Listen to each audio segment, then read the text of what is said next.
Welcome to the another video of my tutorial scheme all of you students. আজকে আমরা আমাদের চ্যানেলে class 9-এর দাফান্তাতে যে কোয়েশ্চেন ব্যাঞ্চ আছে সেই কোয়েশ্চেন ব্যাঞ্চের ক্লাস 9-এর না, সরি আমি ভুল বললাম, ক্লাস 10-এর যে দাফান্তাত আছে সেই ক্লাস 10-এর দাফান্তাতের যে ন্যারেশন চেঞ্জগুলো আছে 52 পেজে আমরা খুলে নিয়েছি। আর এই 52 পেজে ন্যারেশন চেঞ্জ অফ WH কোয়েশ্চেনের যে সমস্ত ন্যারেশন চেঞ্জগুলো আছে এগুলোকে আমরা সলভ করে নেব। তবে একটা ভিডিওর মাধ্যমে সবটা সলভ করা সম্ভব হবে না, সেই জন্য পার্টে পার্টে সলভ করব। তো এখানে দেখো, প্রথমে আমি তোমাদেরকে একটা কথা বলে দিই, এখানে যে 5টা কোয়েশ্চেন সলভ করা রয়েছে এই 5টা কোয়েশ্চেন একদমই দেখবে না, কারণ 5টা কোয়েশ্চেন একদমই ভুলভাল করা আছে। আমি খাতায় আলাদা করে এগুলো শূন্য করে ঠিকঠাক করে লিখে নিয়েছি, আর সেগুলি আমি তোমাদেরকে দেখাবো। তো এখানে প্রথমে আমাদের আছে I said to the man who are you.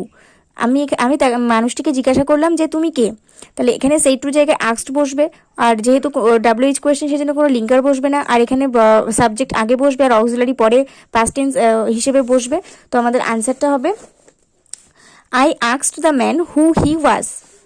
Ratan said to Leela where do you live. তাহলে রতন আস্কড লীলা হোয়ার, আর এখানে শি হবে যেহেতু লীলা একজন মেয়ে, আর লিভটা লিভড হয়ে যাবে যেহেতু পাস্ট টেন্সে হবে। তাহলে আমাদের আনসার দাঁড়াবে Ratan asked Leela where she lived. তারপরে হচ্ছে he said to me what is your name. তাহলে এখানে হবে he asked me what my name was. They said to me what are you doing. They asked me what I was doing. He said to me, who is your teacher? He asked me who my teacher was.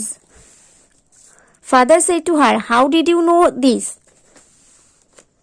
Father asked her how she had known that.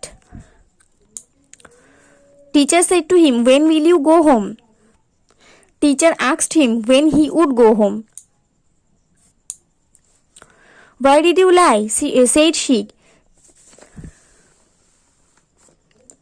She asked why he or she had lied. যেহেতু আমাদের এখানে কোনো gender উল্লেখ করে দেওয়া হয়নি, why did you lie, তাহলে এখানে ইউটা আমিও হতে পারি, একজন ছেলেও হতে পারে, একজন মেয়েও হতে পারে। তাহলে হি শি আই তিনটেই দেওয়া যাবে। I said what's the matter? I asked what the matter was. The principal said to the students who taught you English. The principal asked the students who had taught them English. তারপরে দেখো এখানে বেশ কিছু indirect থেকে direct করতে direct থেকে indirect করতে বলেছে, ইনডিরেক্ট থেকে ডিরেক্ট করতে বলেছে। The swallow enquired of the prince why he was weeping. তাহলে এটাকে আমরা কিভাবে করতে পারি? এটাকে আমরা এভাবে করবো, the swallow said to the prince comma the quotation why are you sleeping. এটা তো উইপিং আছে তাই না, তাহলে এটা আমাদের উইপিং হবে। আমি এটা ভুল করে স্লিপিং দেখে নিয়েছিলাম, তাহলে এটা হবে উইপিং। কেন তুমি কাঁদছো, এটা কোশ্চেন মার্ক দিয়ে quotation close. The tourist asked him where he could get that. তো এটাকে আমরা কিভাবে করতে পারি? The tourist said to him comma the quotation where can I get that, question mark দিয়ে কোটেশন শেষ। You asked me what my hobby was. You said to me, quotation দিয়ে comma quotation দিয়ে what is your hobby, question mark দিয়ে quotation শেষ। I asked her where she lived. I said to her, comma quotation দিয়ে where do you live, question mark দিয়ে quotation শেষ। He asked me which book I wanted. He said to me, comma the quotation which book do you want, question mark দিয়ে quotation শেষ। Sudeep asked me why I had come. Sudeep said to me, comma the quotation why did you come, question mark দিয়ে quotation শেষ। I asked her who her guardian was. I said to her, comma quotation দিয়ে who is your guardian, question mark দিয়ে quotation শেষ।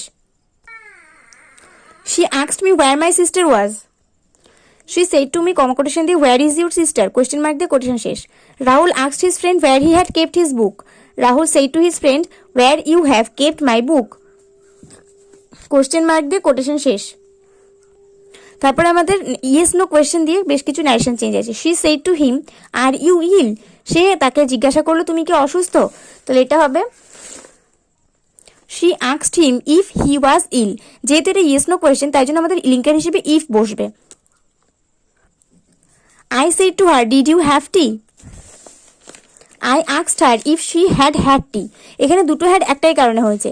এখানে প্রথমে I said to her did you have tea, তো এখানে I asked her if linker হিসেবে আসছে তাহলে ইফ শি, আমাদের হার যেহেতু আছে তাহলে এখানে শি হবে, ইফ শি হ্যাভের জন্য একটা হ্যাড আসবে, আর যেহেতু এটা আমাদের পাস্ট টেন্সে আছে তার জন্য অতিরিক্ত পাস্ট করতে গিয়ে আমাদের আর একটা হ্যাড আসবে, তাহলে শি হ্যাড টি, দুটো হ্যাড পাশাপাশি আছে বলে কিন্তু কেউ ভেবো না যে ন্যারেশন চেঞ্জটা ভুল, এটা খুব সুন্দর একটা grammar.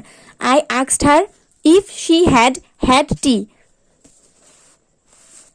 Does pink suit me said the girl, the girl asked if pink suits her, যেহেতু ডাজ আছে সেই জন্য আর কোনো চেঞ্জ করা যাবে না, ভার্বের সাথে এসটা ওইভাবে বসে যাবে।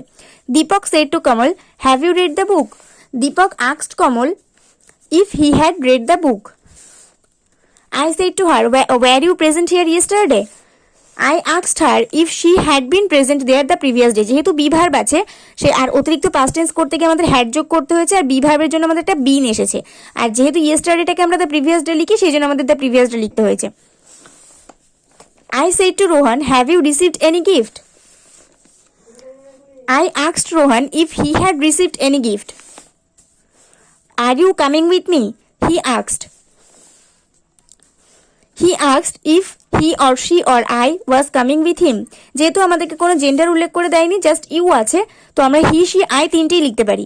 হি said to me is the mango sweet, সে আমাকে জিজ্ঞাসা করলো আমটা কি মিষ্টি, তো আমি এখানে লিখতে পারি যে হি asked me if the mango was sweet.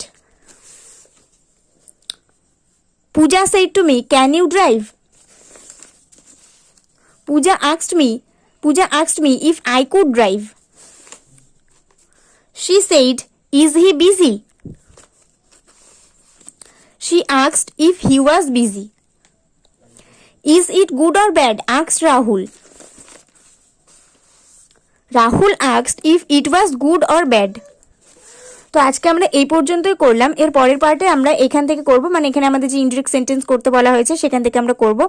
তো আজকে পার্ট 1 ভিডিওটা ভালো লাগলে অবশ্যই একটা করে লাইক করে দিও, বন্ধুদের সঙ্গে অনেক শেয়ার করে দিও, অবশ্যই চ্যানেলটিকে সাবস্ক্রাইব করে পাশে থাকা বেল আইকন প্রেস করে দাও, অল বাটন অন করতে ভুলো না। আর নেক্সট ভিডিও আসা পর্যন্ত সব অপেক্ষা করতে থাকো, অনেক ভালো থেকো, সুস্থ থেকো, মন দিয়ে সবাই পড়াশোনা করতে থেকো। আগের একটা ভিডিওতে আমি তোমাদেরকে এই 49 পেজের এই যে এক দাগ থেকে, মানে প্র্যাকটিস ফর পারফেকশনের এই এক দাগ থেকে আমি তোমাদেরকে সলভ করে দিয়েছিলাম এই 10 দাগ পর্যন্ত, মানে একদম এখান পর্যন্ত। তো এই পর্যন্ত 50 পেজের এই পর্যন্ত আমি তোমাদেরকে সলভ করে দিয়েছিলাম 49-50 পেজ। তো তোমরা যদি এখনো পর্যন্ত সেই ভিডিওটা না দেখে থাকো তাহলে অবশ্যই একটা করে অবশ্যই আমার এই ডেসক্রিপশনে দেওয়া লিঙ্ক থেকে, এই ভিডিও ডেসক্রিপশন বক্সে দেওয়া লিঙ্ক থেকে অবশ্যই এই ভিডিওটা দেখে নিও, আর নেক্সট ভিডিও আসা পর্যন্ত সব অপেক্ষা করতে থাকো।